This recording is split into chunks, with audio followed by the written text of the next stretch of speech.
আমি এবার একটা কথা বলি, সেটা হচ্ছে 5ই আগস্ট, মানে 5ই আগস্টের পরে আমাদের অনেক আর্টিস্টরা কাজ থেকে বিরতি নিয়েছে। আমাদের যারা মেনলি যারা নির্বাচন করে, নির্বাচন বাদ যারা, তাদের মোটামুটি 50% দেশের বাইরে।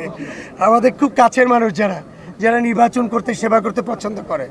আর আসলে মানুষের কাছে কাজ না থাকলে, পেটে যদি ক্ষুধা থাকে, তখন আর কোনো কিছু ভালো লাগে না। আমাদের কাজের সংখ্যা আগের থেকে অনেক কম, সবাই যার যার কাজের জন্য কাজের সন্ধানে দৌড়াচ্ছে। তা সেক্ষেত্রে আমরা একসাথে একত্রিত করার জন্য এটা নিতান্ত একটা মনের ব্যাপার। আমাদের মন সবার মন এক জায়গায় হয়েছে বিদায় আমরা এক জায়গায় এসেছি। আমরা একটা সুন্দর স্বপ্ন নিয়ে আমরা এবার বিবেক নয় আবেগ দিয়ে বাংলাদেশ চলচ্চিত্র শিল্পী সমিতি গড়ব। এই প্রত্যয় নিয়ে, এই স্লোগান নিয়ে আমরা শিল্পী সমিতির 570 জনকে একত্রিত করে সামনে চলচ্চিত্র এবং বাংলাদেশ চলচ্চিত্র শিল্পী সমিতি সবাইকে নিয়ে সামনের দিকে এগিয়ে নেব। এটাই আমাদের প্রত্যয়, এটাই আমাদের অঙ্গীকার। সবাইকে অসংখ্য ধন্যবাদ।